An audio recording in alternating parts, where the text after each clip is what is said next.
Welcome to Letters to My Therapist. I am Maria Antonia Alfonso. And I'm Hilsa Fort Martinez. And today we're going to talk about being in relationship with a narcissist, all its glorious flaws and ups and downs.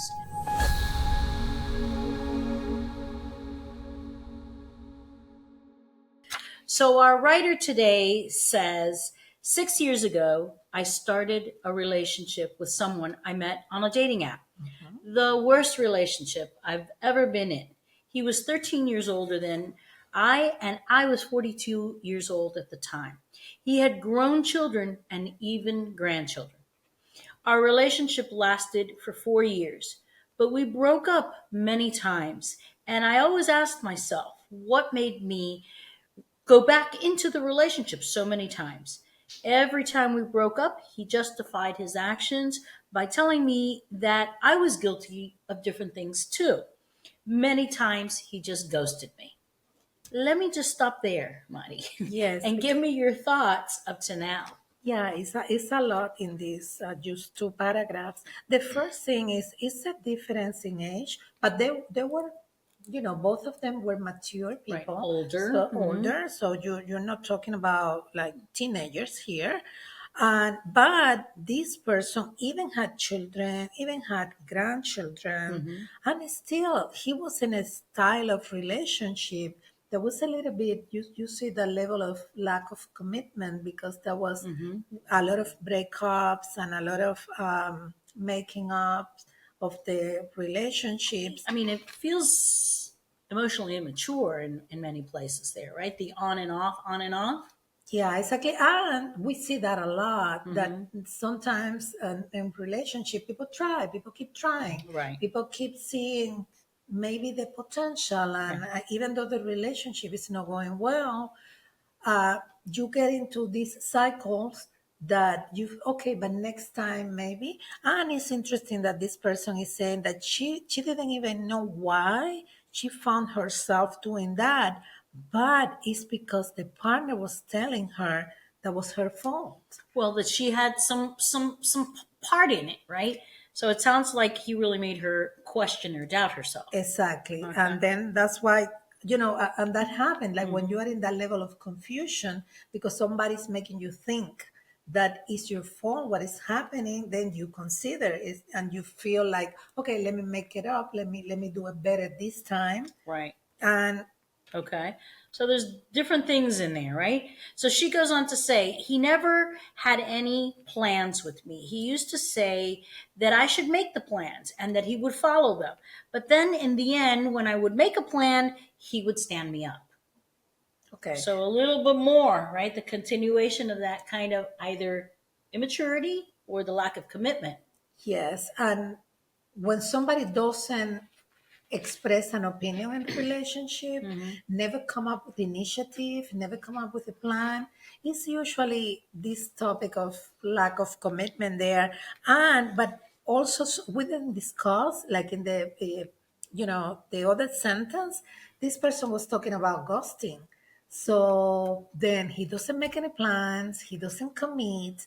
When she make the plans, then he doesn't follow through with the plans Hmm. and even ghost her. So we're starting to see here, Hilsa, a pattern of toxic Hmm. relationship, Hmm. a lot of like manipulation, some Hmm. strategies that at the end that could be like controlling Hmm. strategies. Okay. So far, you're saying we're hearing these kinds of ideas that there's some potential controlling things, manipulation, right? You're not doing things right, so I'm not going to be around. So then I'll come back around. Okay. So she goes on to say, I caught him lying many times, and he would always turn the issue around to make me feel like I had no right to feel that way. He never had plans with me, like living together, having, so it sounds like no future, Yes. right? Yes. And Okay. when we see the questioning, when somebody tell you you don't have the right to feel how you feel, I don't believe that you feel that way. And why are you saying that? That is gaslighting. Like We really have to Really put a name questioning to your that. reality, right? Questioning your reality, Hmm. no validating your emotions. When you are in a relationship where that is happening, it's not a healthy relationship for you. And we know that that can be very confusing. That because we are not questioning in any way, we're not criticizing in any way. We know that that is what happened. When Hmm. somebody's attacking your mind in that Hmm. way, it's very easy to fall into that and Hmm. think that it's really your fault. Right. The main thing that people describe is confusion. Confusion. That is the word. Right. Very well. So she goes on to say, between the lies and the bad times, the ups and the downs, almost 4 years passed. We finally made plans to move in together. And then, right before that, we had a disagreement. And he told me that it was better that we didn't live together. What does that feel like to you? You see, Hilsa, a decision so big and so relevant for a relationship that finally let's move in together and let's make plans, and all of a sudden you have a disagreement and a decision like that get dissolved, and the Hmm. person you said, oh, no, let's don't do it, it's better than we don't do it. That level of volatility in the decisions concerning the Right. future, Hmm. that is really concerning. It Yeah. is, and it feels like a punishment, right? Like we had a disagreement, and therefore I'm not going to give you what you want. And so I agree. That's very concerning because these are big life decisions that they're. It sounds like in a relationship where you're 4 years into a relationship at their age, it's very much within normal limits to want to know what's the direction, where am I going, what are we doing, Mhm. and because you don't like something that I said or I did, now I'm not going to do that. So it Yes. definitely feels right, has an edge to punishment, has an edge to, again, manipulation. Yeah, and one thing that we would like to help people to distinguish, like when you're thinking, is this relationship healthy or is not? When you can be upset about something, you can have a disagreement, but pretty much we keep the consistency. Like if we have a plan, we kind of like we follow through with the plan. Or if Hmm. we are spending time with other people, like you don't make everybody mad. Not everybody needs to know that you're mad. Or like the daily things, like taking care of your partner. I don't know. So you can be mad, but we still have to eat. So, Hmm. and we notice that in these unhealthy relationships, that when somebody get upset for something, when there Hmm. is a disagreement, all of a sudden the routines are broken Right. and the plans are We go broken. into either explosion or silence, and we don't continue the regular parts. Okay. Yes.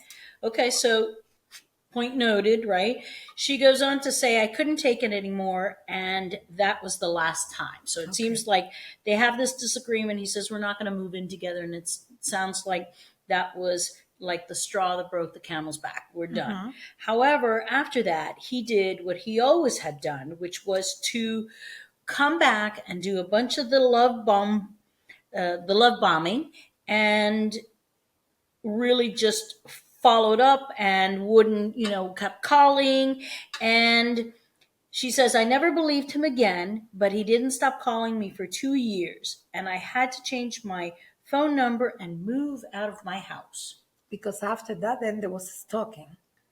So that's the Well, thing. it feels like that, right? Yeah, That he there was didn't been. follow through when they were in the relationship, but then when they were not. So this is one of the strategies of Hmm. toxic relationships, Hmm.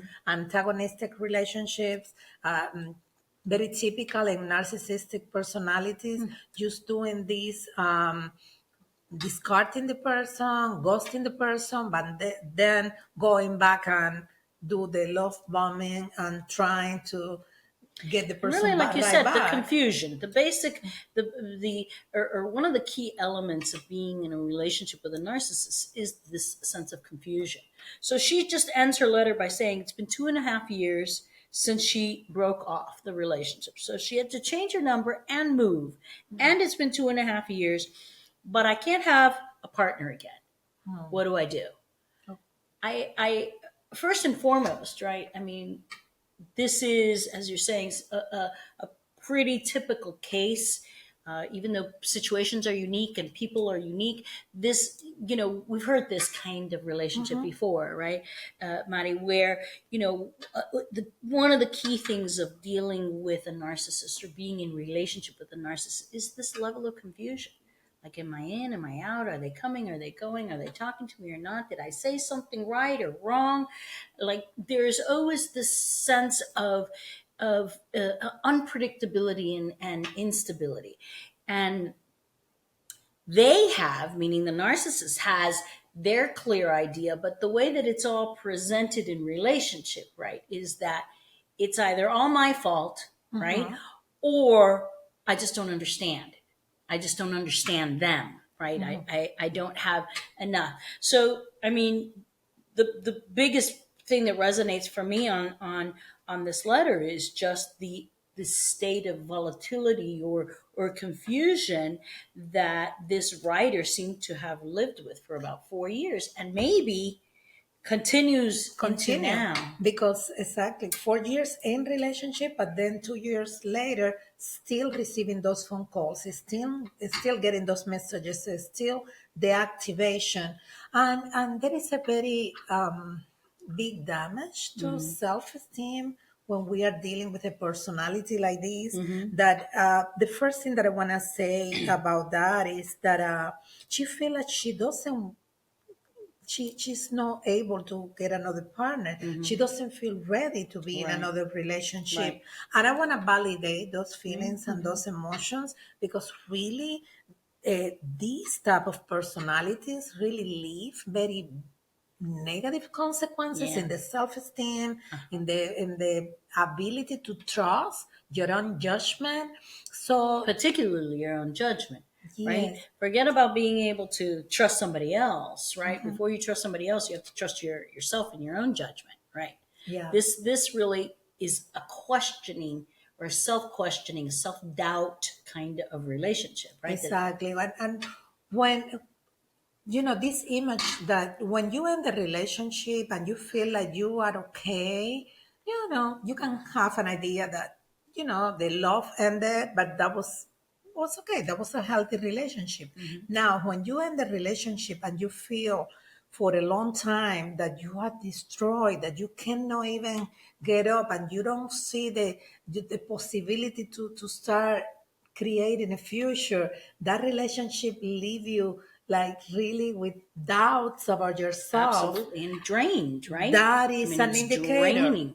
that is unhealthy. That definitely was an unhealthy. So I want to validate that, and then we want to tell this person that the worst already happened, that she's not the same person. She really will be able to identify this if she see it again, because she already saw it. Yes, and that's really important, right? You survived this kind of relationship, so if Mhm. you survived it, you're going to recognize it. Then the next time something looks like fire and feels like fire, you're going to say, "Okay, this is fire." Yes. And I think that's a good point. I know that you make that often. You're not the same person that you were before. Mm-hmm. That you now have the wisdom and the lessons learned, right? So I think that that would be one of our recommendations, right? To really take the opportunity. It's been a painful one, but take the opportunity to really draw the lessons, right? What did you learn about yourself by being in relationship with this very self-involved, a commitment challenged, possibly emotionally immature individual? What did you learn about yourself? What did you learn about those kinds of triggers for you, right? And then, you know me, Mari, I am old school, so write this stuff down. What are the lessons that you learn? I think that would be a big recommendation that I would have, because she's 2.5 years out. Yes, She's not exactly. in this relationship anymore. But there's still a piece that's kind of like renting space in her Yeah, head. definitely. And one thing is that this can happen to anybody. Like, because sometimes Hmm. people that we hear that a lot, that people feel like, yeah, this happened to me because I'm not enough, Mm-hmm. because I sometimes people believe kind of like all these ideas that this person put in their head. Absolutely. Nobody will get out of a relationship with Mm. an antagonistic personality totally fine. These Right. people really hurt and damage you. So the fact that you feel like that doesn't mean that it's anything wrong with you. It's because you somebody that is not healthy cross your path. So now is the recovery time. Right. What do we do to recover? So we start baby steps, little by little, having new experiences, opening up to new experiences, and checking sooner. Checking sooner. I think that's important. And the new relationships don't need to be dating relationships. The baby steps that you're talking about, Madi, could be things like just getting out socially again, right? Because when you're truly involved with a true narcissist, isolation is a piece of that, right? Mhm. You're not going to deal with the people that you always have. Either the partner doesn't let you, or you start to feel right ashamed, embarrassed. Oh my God, you're with him again. I thought you broke up with him last month. You're with him again. So we question, right? Mhm. So really, it is about doing that reflection for yourself so that you can then, as you're saying, what is it that I want different in a partner? Mhm. But start small. Let's recreate our life. Who are the people and the places and the things that were just part of your life, either before or maybe even during this relationship, but definitely before? What were the things that called you? And recreate those things, because those are the places where you can practice the trusting of yourself. Yeah. And really, in this letter, like there are so many topics that Mm-hmm. have been mentioned Mm-hmm. that in each of them could be like an episode. I Mm-hmm. want to go back a little bit to the ghosting, Mm-hmm. because ghosting is when people disappear, when they stop responding, when you call or you text and it's total silence. And sometimes people disappear for days, and sometimes they disappear, that's it, that's the way they end the relationship, and Mm-hmm. you don't hear anything again. But that create in the person a sense of really confusion Right. again, but Confusion and self-doubt. uncertainty, Right. because you don't close that gap. You Mm-hmm. don't know exactly what happened. Mm-hmm. And people tend to question themselves. Mm-hmm. And I want to say, in ghosting, this say more about the person that is doing that what that really means about yourself. Right.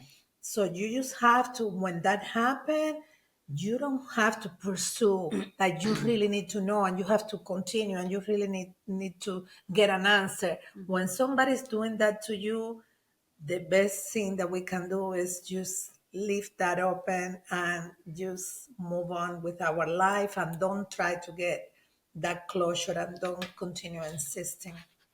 Well, as Madi said, there's lots of topics that we can pull out from this letter. We appreciate very much when you send in your letters and you share a piece of the the things and the situations that are happen. We hope that some of these suggestions, that there are many that we can talk about, but we hope that this at least starts the process of forgiveness, forgiving of yourself, and moving into. And we hope that then you join us in our next episode. In our next episode, where we're going to start talking about dating after you become a widow. Join us. We look forward to it.